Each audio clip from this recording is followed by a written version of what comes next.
आज का टॉपिक है वाक्य एवं वर्तनी शुद्धि। और आज हम चर्चा करने वाले हैं वाक्य पे, यानी वाक्यों में किन किन आधारों पर ये तय होता है कि ये वाक्य शुद्ध होंगे या ये वाक्य अशुद्ध होंगे। तो किन किन आधारों पे पहले हम आधार लिखेंगे और उसके बाद हम तय करेंगे एक एक आधार पर कि जैसे किसी ने कह दिया प्रातः काल के समय, तो कंफर्म होता है कि प्रातः काल अपने आप में ही एक समय होता है।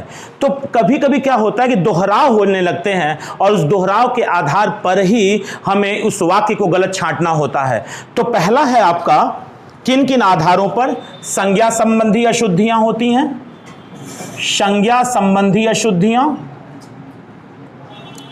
संज्ञा संबंधी अशुद्धियां होती हैं। सर्वनाम संबंधी, एक एक को हम लोग पकड़ेंगे। सर्वनाम संबंधी, विशेषण संबंधी,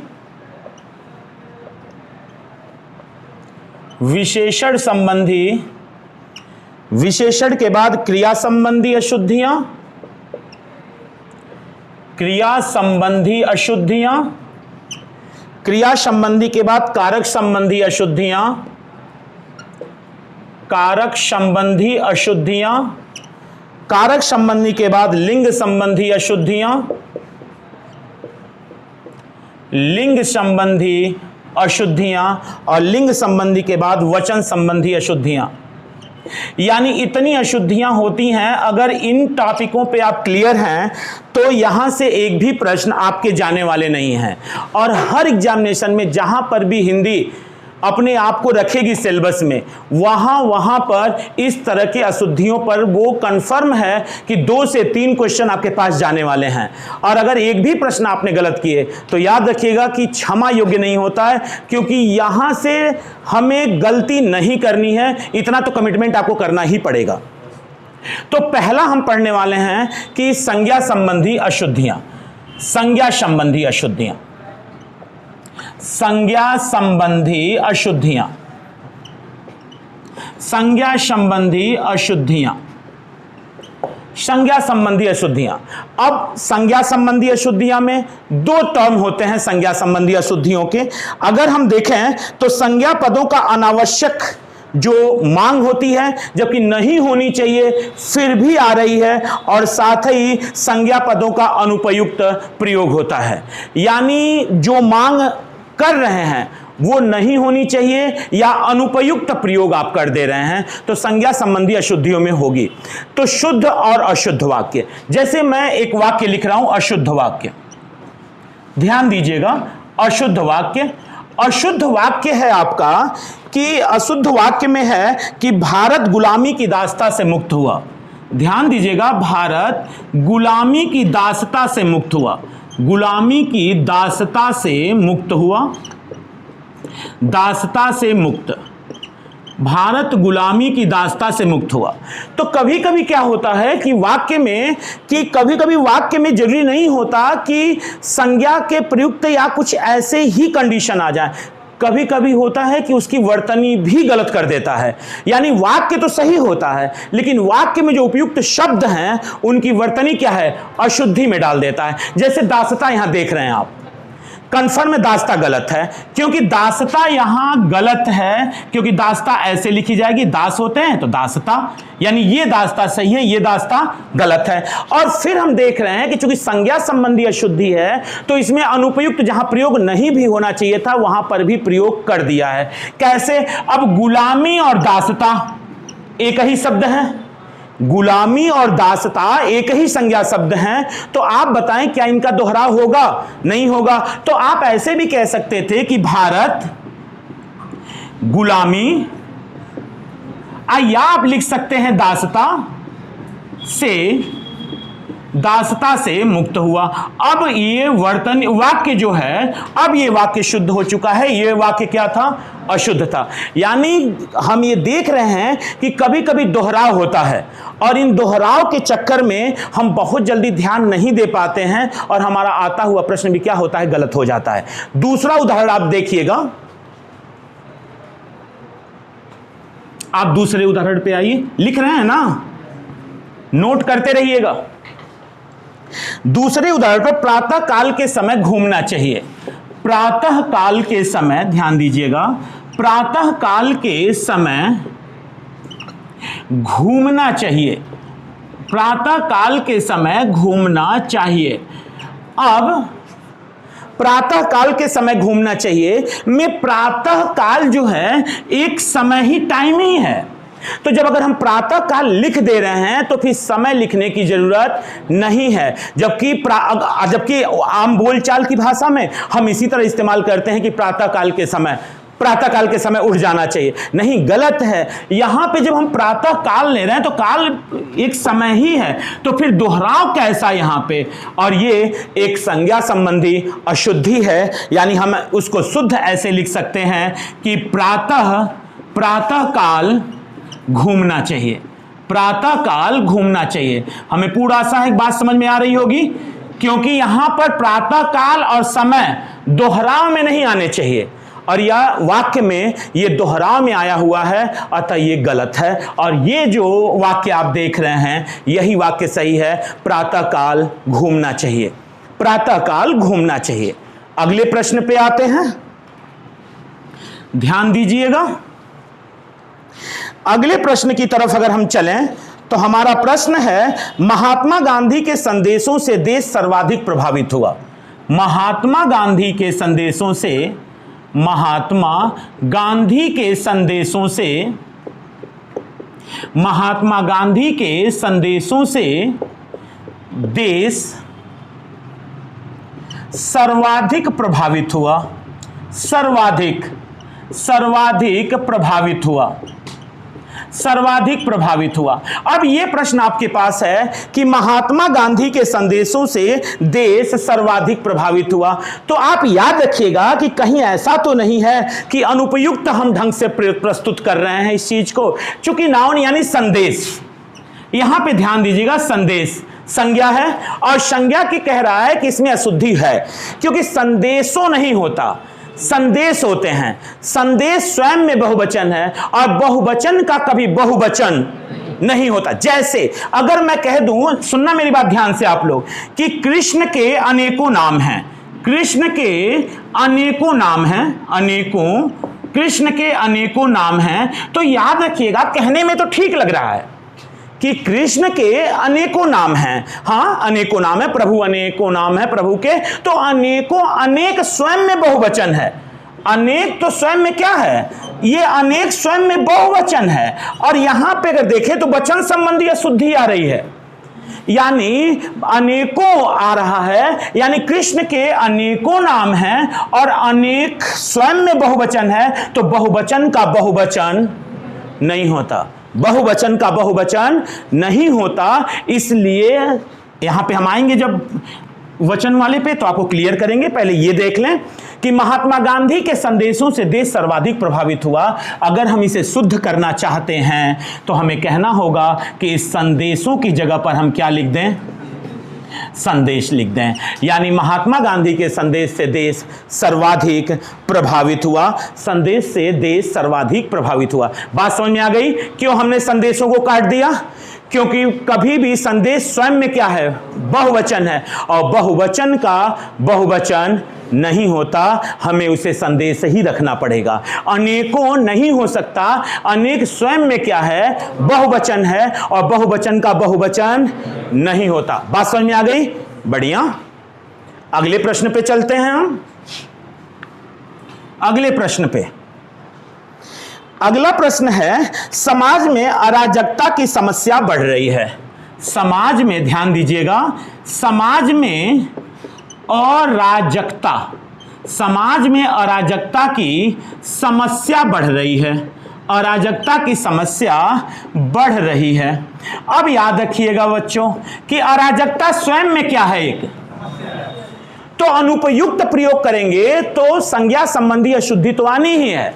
भाई समस्या, अराजकता स्वयं में समस्या है, तो अराजकता भी कहना और समस्या भी कहना, ये दोनों एक साथ नहीं हो सकते। यानी सही इसका क्या होगा कि समाज में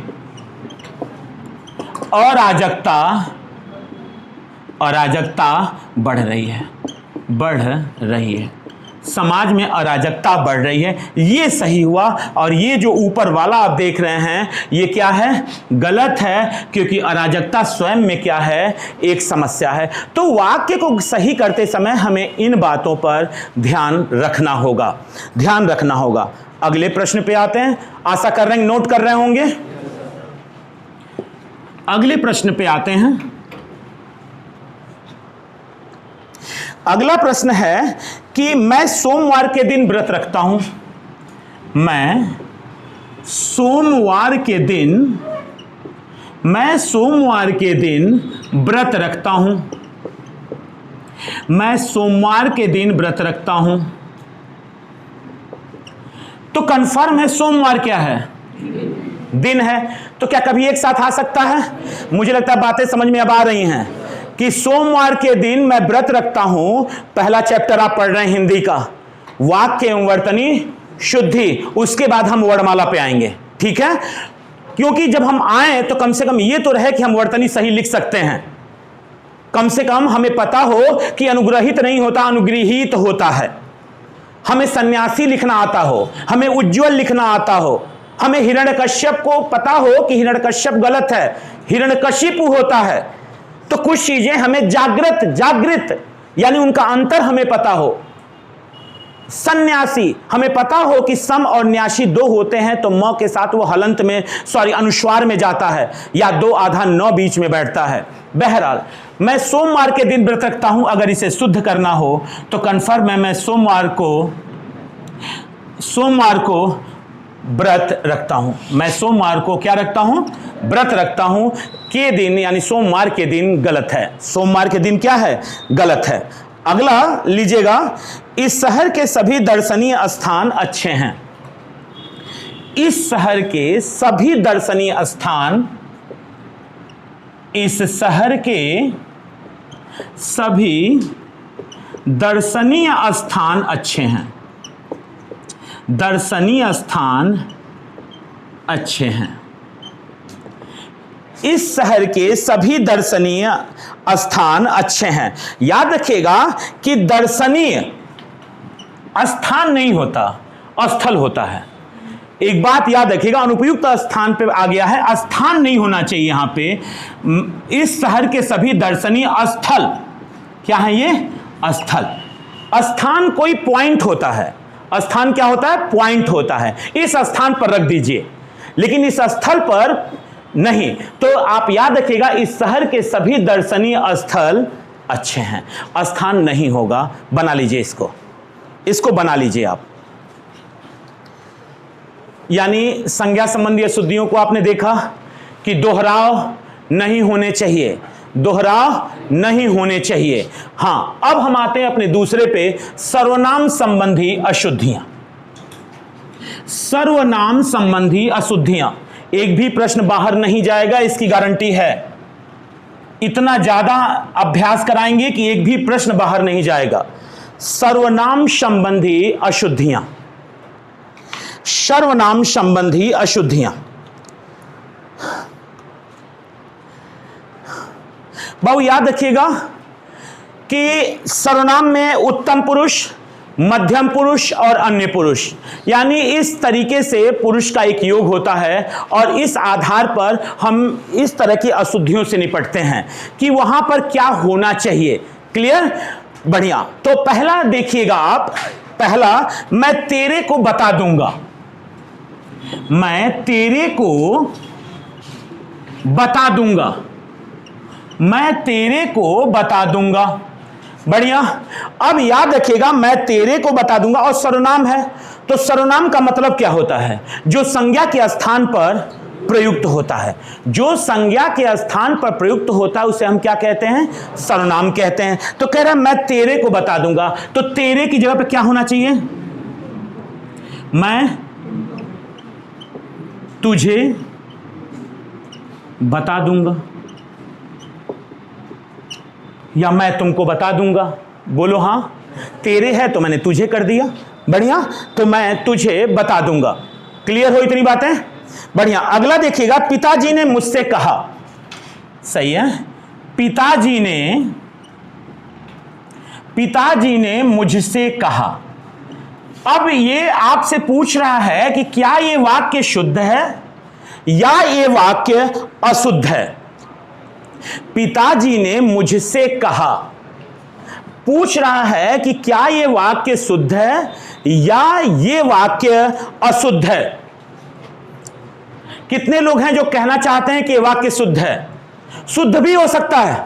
एक बात बता दें, कितने लोग हैं जो ये कहना चाहते हैं कि ये वाक्य शुद्ध है? अरे हाथ उठाना तो ऐसे उठाओ, आधा हाथ भगवान पूरा हाथ दिए हैं, ऐसे उठाओ। तो याद रखिएगा, पिताजी ने मुझसे कहा, पिताजी ने मुझे कहा, पिताजी ने मुझे कहा, मुझसे नहीं, पिताजी ने मुझे कहा। यानी इसका सही होने वाला है पिताजी ने मुझे कहा। पिताजी ने, पहले तो पिताजी गलत है, पिताजी ने मुझे कहा। मुझसे क्या होता है? मुझसे कौन सा शब्द है? पिताजी ने मुझे कहा। मुझे, याद रखिएगा, यहां पे गलत है और सही का है निर्धारण। तो इसका मतलब हुआ कि मुझे किसी के स्थान पर प्रयुक्त हुआ है। आपका कुछ नाम होगा ना, संज्ञा होगी ना, तो कंफर्म है उसी के नाम पर एक मुझे कहा गया है और संज्ञा के स्थान पर जो प्रयुक्त होता है उसे सर्वनाम कहते हैं। और उस सर्वनाम में यदि कोई अशुद्धि है तो सर्वनाम संबंधी अशुद्धि है। बढ़िया, नोट करते रहिएगा। पहला चैप्टर आप पढ़ रहे हैं, वाक्य एवं वर्तनी शुद्धि। अगला है मैंने आगरा जाना है। मैंने आगरा जाना है, मैंने आगरा जाना है। अब याद रखिएगा, आप हिंदी पढ़ रहे हैं, गुरुवाणी नहीं पढ़ रहे, गुरुमुखी लिपि में ना हो, नहीं तो कहीं पंजाब में हरियाणा में चले जाओगे तो ऐसे शब्द वाक्य मिलेंगे। मैंने जाना है, दिल्ली में भी कुछ देखोगे कि इसके कुछ मिलते हैं ना, तो वो हिंदी नहीं है। मैंने हिंदी कहा आपसे, तो मैंने आगरा जाना है, तो मैंने तो सर्वनाम है ना। अगर मान लो मुझे ही, तो विश्वास के स्थान पे ना मैंने आया है, तो कंफर्म है मुझे आगरा जाना है। यानी मैंने आगरा जाना है ये तो गलत है, मुझे क्या है? सही है। यानी यहां पे सर्वनाम संबंधी अशुद्धि है। वह मुझे देखा तो चकरा गया। वह मुझे देखा, वह मुझे देखा तो चकरा गया। वह मुझे देखा तो चकरा गया। अब यहां ध्यान दीजिएगा, वह, यहां तो ठीक है, हुंकारी भरो, मुझे भी ठीक है, देखा भी ठीक है, तो भी ठीक है, यही थोड़ा सा कच गड़बड़ लग रहा है। चकरा कौन सा भाषा होता है? चकित हो गया। वह मुझे देखा तो चकित हो गया। वह मुझे देखा तो क्या हो गया? चकित हो गया। चकित रह गया या चकित हो गया। क्लियर हो गए? बढ़िया।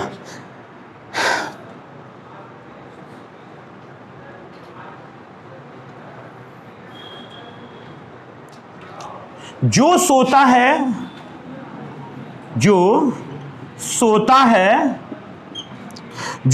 है वह खोता है।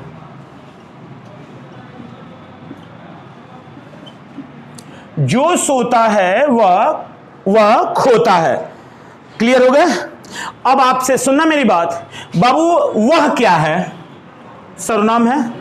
वह क्या है? और अगर वह सर्वनाम है तो जो सोता है वह खोता है। भाई जो जब लिखी दिया तो वह लिखने की जरूरत, ये थोड़ी ना कि ई सोए और ई खोए। भाई ई सोए तो यह खोए, या चाहे ई सोए तो यह खोए। तो इसका मतलब है कि यह वाक्य क्या हो गया? गलत हो गया, क्योंकि यहां पर सर्वनाम आना नहीं चाहिए था, क्योंकि पहले ही आ चुका है जो में हो सकता है राम, श्याम, सीता, गीता, कोई भी हो सकता है। तो कंफर्म है जो सोता है वह खोता है, वह नहीं आना चाहिए था, होना चाहिए था जो का सो। जो का सो, जो सोता है सो खोता है, जो सोता है सो खोता है। यह वाक्य शुद्ध था, यानी वह की जगह पे क्या होना चाहिए था? सो होना चाहिए था। वह की जगह पे सो होना चाहिए था।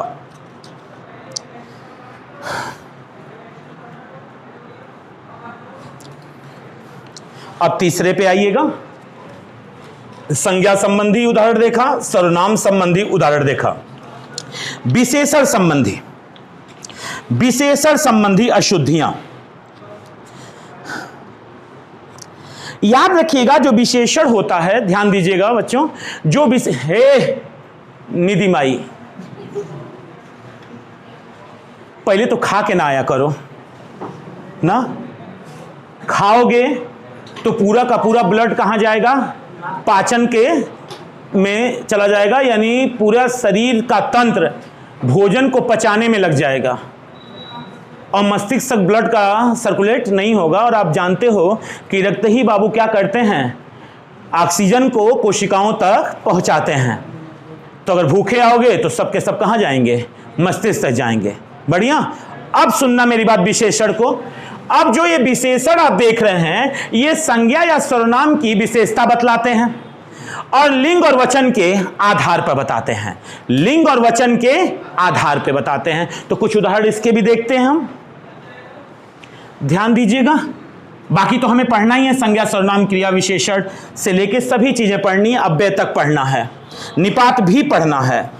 गुप्तकालीन समय में लोग सुखी थे।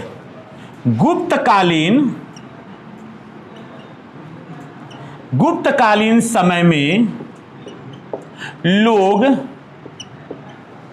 गुप्तकालीन समय में लोग सुखी थे। क्लियर हो गया? अब मेरी बात ध्यान सुनना। गुप्तकालीन समय, समय की विशेषता क्या है, वो गुप्तकालीन है। अगर बाबू समय भी दिया और कालीन भी दिया है तो नहीं लग रहा है कि गड़बड़ है? काल का मतलब ही समय होता है। काल का मतलब क्या होता है? काल का मतलब ही समय होता है। यानी आप कह सकते थे कि ये जो गुप्तकालीन समय आप दे रहे हैं, इसकी जगह पे हम गुप्तकाल लिख सकते हैं, गुप्तकाल लिख सकते हैं। उस समय की विशेषता है कि वो गुप्त का समय था। क्लियर? यानी गुप्त काल में लोग सुखी थे। गुप्त काल में लोग सुखी थे। बात समझ में आई कि नहीं आई? गुप्त काल में लोग सुखी थे, गुप्त काल में लोग सुखी थे। बढ़िया, अगले प्रश्न पे हम आते हैं इसके कि मुझे भारी कष्ट हुआ। मुझे भारी कष्ट हुआ।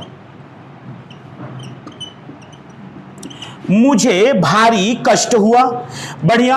अच्छा एक बात बताओ, सुनिएगा मेरी बात, कष्ट भी का 2-3 किलो का होता है? बोलोगे हाँ या ना? 5 किलो, 7 किलो? यानी इसका मतलब आप कह रहे हैं कि भारी कोई ऐसा थोड़ी कि हम किलो में नापेंगे इसको। कष्ट को तो बाबू कष्ट क्या है, बट कष्ट क्या है अगर देखें तो अब एब्स्ट्रैक्ट नाउन है, भाववाचक संज्ञा है, महसूस किया जा सकता है। आप बाबू जा रहे थे, ठोकर लगी और आपने कहा आह, तो किसी ने ओह लग गया, एक बाबू बैठ के मुस्कुरा रहा है। तो जिसको बाबू जैसी भावना वैसे प्रभु बाबू दिखते हैं। तो वैसे बाबू किसी ने, आप अगर एक बच्चे को बाबू केवल बच्चा गिर जाए तो मां के मुख से बाबू चीखें निकल जाती हैं। क्यों? क्योंकि अब एब्स्ट्रैक्ट नाउन है, भाव है, जिसे देखा नहीं जा सकता, छुआ नहीं जा सकता, उसको महसूस किया जा सकता है, थोड़ा देखा जा सकता है। डॉक्टर थोड़ा देखता है, अंदरवा का चल रहा वो डॉक्टर नहीं देखता। मेरी बात समझ रहे हैं ना? तो कष्ट क्या है? अब एब्स्ट्रैक्ट है। तो कंफर्म है बाबू कि भारी इतना होगा, ये तो मटेरियल है, 2 किलो, 4 किलो, 5 किलो। तो कंफर्म है कि मुझे बहुत कष्ट हुआ। मुझे क्या हुआ? बहुत कष्ट हुआ। अगर यहां पे बहुत लगा दें तो ये वाक्य क्या हो जाएगा? सही हो जाएगा। ये वाक्य सही हो जाएगा। बढ़िया। अगला क्वेश्चन देखिएगा। समस्त मानव मात्र का भला सोचिए। समस्त मानव मात्र का भला सोचिए। समस्त मानव मात्र का, समस्त मानव मात्र का भला सोचिए। समस्त मानव मात्र का भला सोचिए। समस्त मानव मात्र का भला सोचिए। तो बाबू याद रखिएगा, सुनिएगा मेरी बात, यहां पे जो समस्त है वो मानव का यानी विशेषता बता रहा है, बोलेंगे हाँ या ना? तो कंफर्म है कि अगर मानव है, मानव, तो उसमें समस्त कहां से आ गया? मानव की हम आपसे कह रहे हैं कि ये मानवोचित व्यवहार है। मानव कल्याण में समस्त मानव कल्याण थोड़ी होगा। मानव में तो समस्त आ चुके हैं, मानव में कोई एक दो नहीं आएंगे, मानव में क्या आएंगे? समस्त आएंगे। यानी इसका मतलब कि हम समस्त को क्या कर दें? अगर हम बाहर कर दें तो मानव मात्र का भला सोचिए, मानव मात्र का भला सोचिए। अगर बहु मानव, यहां सुनिएगा, अगर आप चाहते हैं कि नहीं समस्त मानव तो ठीक है, तो मात्र को हटा दीजिए, समस्त मानवों का भला सोचिए। क्लियर? यानी एक को तो आपको हटाना ही पड़ेगा ताकि हम अपने उस वाक्य को क्या कर सकें? शुद्ध कर सकें। अगला देखिएगा, गुलाब का पुष्प सुकोमल होता है। गुलाब का पुष्प, गुलाब का पुष्प सुकोमल होता है। सुकोमल, गुलाब का पुष्प सुकोमल होता है। तो याद रखिएगा कि गुलाब और पुष्प ये दोनों वो बनावटी लग रहे हैं, दोनों एक साथ कैसे हो सकते हैं? गुलाब पुष्प है ही, तो जब गुलाब कह रहे हैं तो पुष्प कहने की क्या जरूरत है? गुलाब सुकोमल होता है, गुलाब सुकोमल होता है, यानी इसका मतलब हो गया कि हम चाहें तो इसे हम क्या कर सकते हैं? हटा सकते हैं और हमारा वाक्य क्या हो जाएगा? हमारा वाक्य शुद्ध हो जाएगा, हमारा वाक्य शुद्ध हो जाएगा। गुलाब सुकोमल होता है। बढ़िया। अगला देखिएगा, वह उसके प्रति आकृष्ट हुआ। वह उसके प्रति, वह उसके प्रति आकृष्ट हुआ।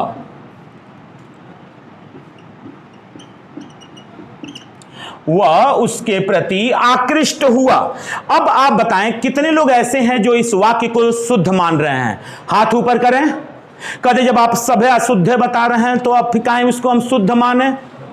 अच्छा, कितने लोग अशुद्ध मान रहे हैं? आप लोग क्या मान रहे हैं? कुछ और होता है क्या बिचवा में?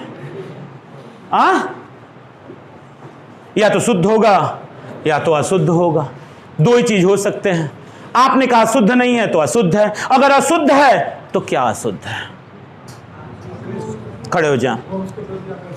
बहुत बढ़िया। वह उसके प्रति आकृष्ट नहीं, आकृष्ट नहीं, वह उसके प्रति आकर्षित हुआ। बहुत सुंदर, बहुत सुंदर। आकर्षित, वह उसके प्रति आकर्षित हुआ, वह उसके प्रति आकर्षित। बैठ जाए। एक लास्ट क्वेश्चन लीजिएगा।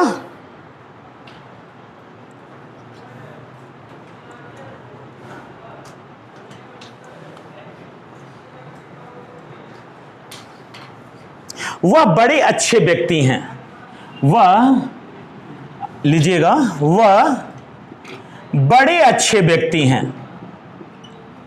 वह बड़े अच्छे व्यक्ति हैं। वह बड़े अच्छे व्यक्ति हैं। क्या यह वाक्य शुद्ध है या यह वाक्य अशुद्ध है? और यदि अशुद्ध है तो इसमें क्या अशुद्ध है? वह बड़े अच्छे व्यक्ति हैं। 2 फुट 4 फुट 6 फुट का, 12 13 14 15 16 फुट का अच्छे व्यक्ति हैं। हाँ, वह अच्छे व्यक्ति हैं। हाँ, बड़े का क्या करें? हटाई दें। वह बहुत अच्छे व्यक्ति हैं। वह बहुत अच्छे व्यक्ति हैं। वह बहुत अच्छे व्यक्ति हैं। अच्छा, एक बात सुनो, क्लास आगे बढ़ेगा एक एक पोजीशन पे, लेकिन हम पूछना चाहेंगे कि व्यक्ति की विशेषता है कि अच्छे, और अच्छे की विशेषता है कि, तो यहां पे बहुत क्या है? बहुत सुंदर। प्रविशेषण है। जो विशेषण की विशेषता बतलाता है उसे हम प्रविशेषण कहते हैं। उसे हम क्या कहते हैं? प्रविशेषण कहते हैं। बढ़िया, प्रविशेषण कहते हैं, उसे हम प्रविशेषण कहते हैं। यानी आप 3 पढ़ चुके, संज्ञा संबंधी, दूसरा आपने पढ़ा सर्वनाम संबंधी, तीसरा आपने पढ़ा विशेषण संबंधी। हम क्वेश्चन सॉल्व कराएंगे, उसकी चिंता आप ना करें। क्वेश्चन सॉल्व कराएंगे, उसकी चिंता आप ना करें। एक लास्ट लीजिए आज के लिए, क्रिया संबंधी। क्रिया संबंधी अशुद्धियां।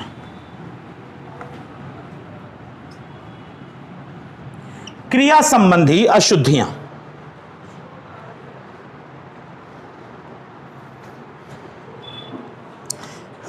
तो क्रिया संबंधी में आप जानते हैं कार्य करना समझा जाए, उसे आप क्रिया कहते हैं। लिंग वचन और कारक के अनुसार भी क्रिया क्या होती है? बदलती है। बोलेंगे हाँ या ना? लिंग वचन और कारक के अनुसार भी क्रिया क्या होती है? बदलती है। जैसे देखिएगा देखिएगा देखिएगा कि सीता पढ़ती है। बोलो हाँ। राम पढ़ती है। राम पढ़ती है। अब मुझे नहीं दिक्कत आपको होने वाली है, क्योंकि आप जानते हैं कि सीता पढ़ना और क्या है? पढ़ना। क्रिया क्या है? पढ़ना। और आप जानते हैं कि किसी भी धातु में यदि ना का प्रत्यय लगा दिया जाए, अगर क्रिया बन जाए, तो वो क्रिया जो मूल शब्द होता है उसे धातु कहते हैं। पढ़ना, चलना, सो, खा, टहल, मार, चल, तैर। तो आप देख रहे हैं कि अगर ना का केवल प्रत्यय लगा दे रहे हैं तो क्रिया बन जा रही है। तो पढ़ धातु में ना का प्रत्यय लगा तो क्या बना? पढ़ना। लेकिन बाबू सीता पढ़ती है और राम यानी पढ़ना जो है वो अगर स्त्रीलिंग के साथ आ रहा है तो स्त्रीलिंग बन जा रहा है, और यदि वो पुल्लिंग के साथ आ रहा है तो पुल्लिंग बन जा रहा है। बोलो हाँ। तो राम पढ़ता है, राम पढ़ता है। एक बात याद रखिएगा, यहां जो क्रिया है, सुनिएगा, यहां जो क्रिया है वो कर्ता पर निर्भर कर रही है। यहां क्रिया किस पर निर्भर कर रही है? कर्ता पर निर्भर कर रही है। सीता स्त्रीलिंग है तो क्रिया भी स्त्रीलिंग, राम पुल्लिंग है तो क्रिया भी क्या हो गई? पुल्लिंग हो गई। अच्छा सुन लेना मेरी बात। राम का चाकू और सीता का चाकू, सीता की चाकू। बोलो हाँ।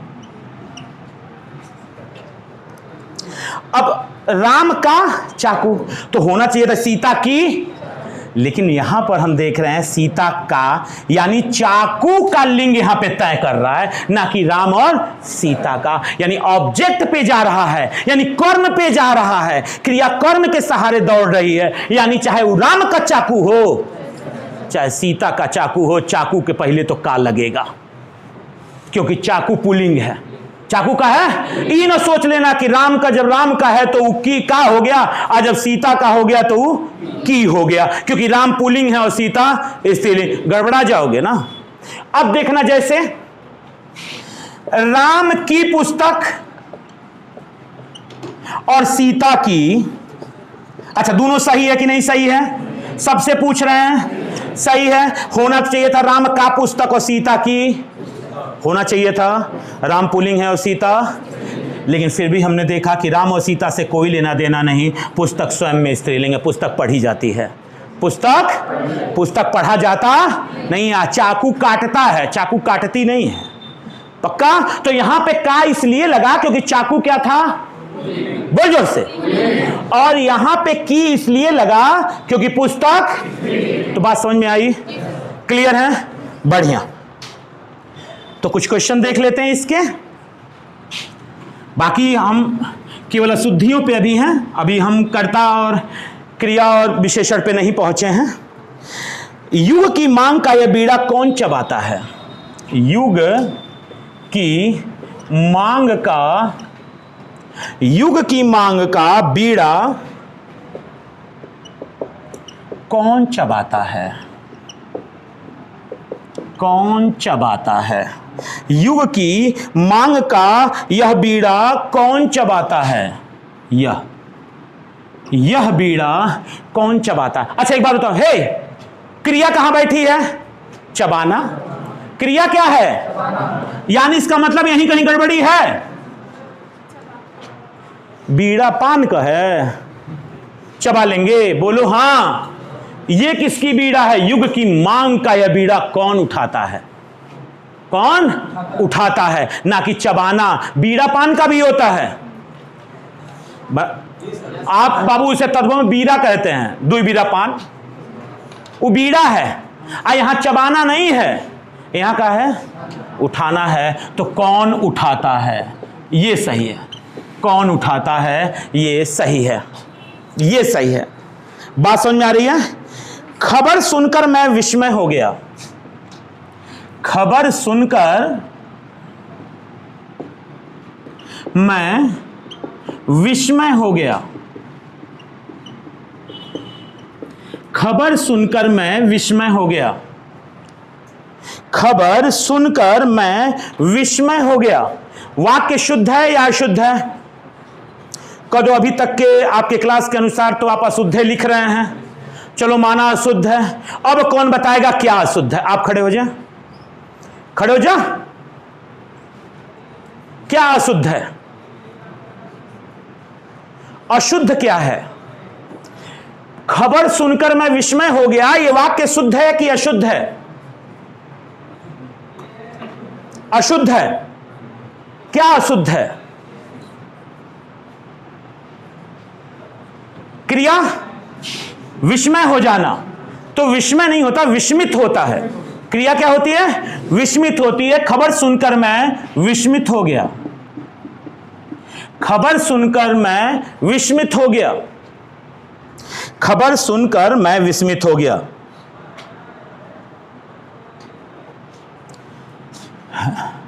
राजा के दो पुत्र, राजा के दो पुत्र और दो पुत्रियां थे।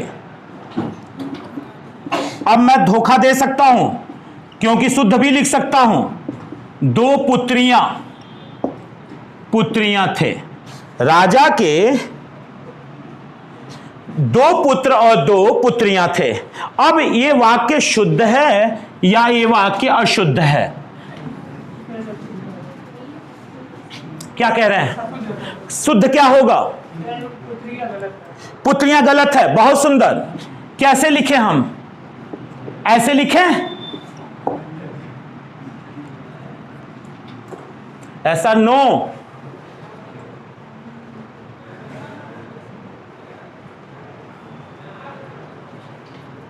झटक देंगे बाहर।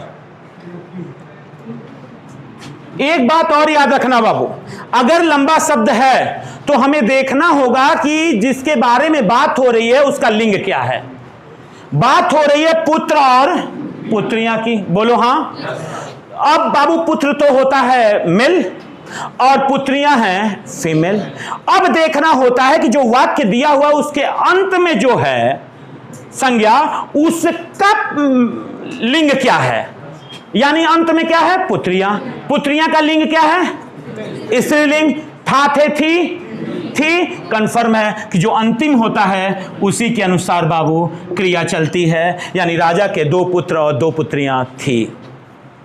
एक चारागाह में दो बैल, दो बछड़े, 3 सिंह और 4 मुर्गियां चर रहे थे। चर रही थी। कहीं अंतिमों में कहा आया है? मुर्गी। कुछ भी हो, लास्ट वाले का लिंग देखना है। किसका लिंग देखना है? और जो लास्ट का लिंग होगा वही बाबू पूरे का लिंग तय करेगा। शुरुआत के लिंग तय करने वाले नहीं है। अब रहता बाबू कि 4 मुर्गियां और 2 बछड़े। ठीक थे, काहे कि बछड़ा लास्ट में है, तो फिर थे पुलिंग। यानी हमें केवल लास्ट वाला देखना है, हमें इसके पहले वाला नहीं देखना कि उसका लिंग क्या है। घबराना मत, लिंग हमें नहीं देखना है, हमें केवल लास्ट वाला देखना है कि लास्ट फीमेल है कि मेल है। अगर वो मेल है तो मेल लगेगा, फीमेल है तो फीमेल लगेगा। इतनी बातें क्लियर हुई? एक अगला,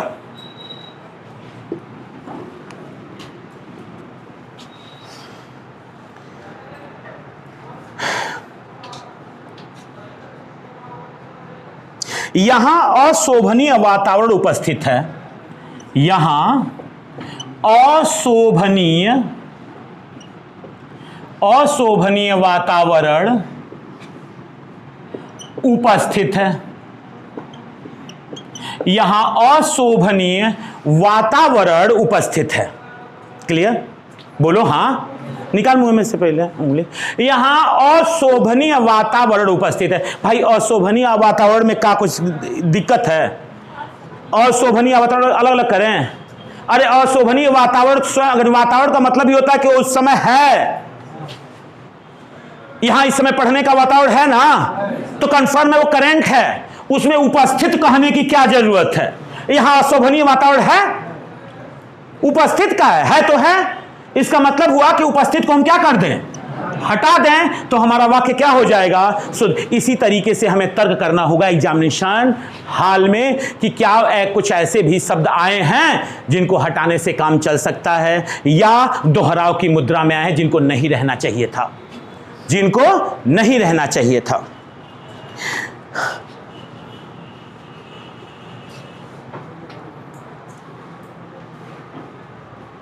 कृपया गंदगी मत कीजिए,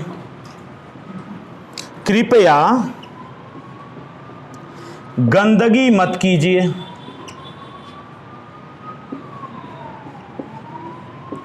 कृपया गंदगी मत कीजिए। वाक्य शुद्ध है कि अशुद्ध है? वाक्य शुद्ध है कि अशुद्ध है? कहो वाक्य अशुद्ध है, बोलोगे? कृपया गंदगी मत कीजिए, अगर अशुद्ध है तो शुद्ध बताएं।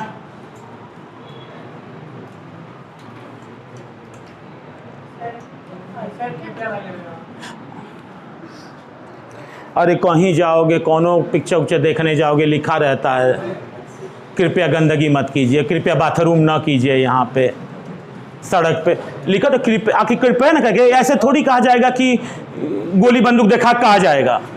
भाई आपसे आग्रह ही किया जाता है, हाँ मत कीजिए, तो अच्छा कृपया गंदगी कीजिए,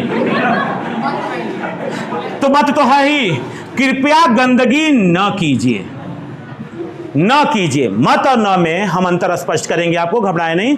कृपया गंदगी न कीजिए। और बाकी के जो दो बच रहे हैं आपके पास, सॉरी 3, कारक, लिंग और वचन संबंधी, ये कल आपको क्लास में मिल जाएगा, ठीक है? तो धन्यवाद।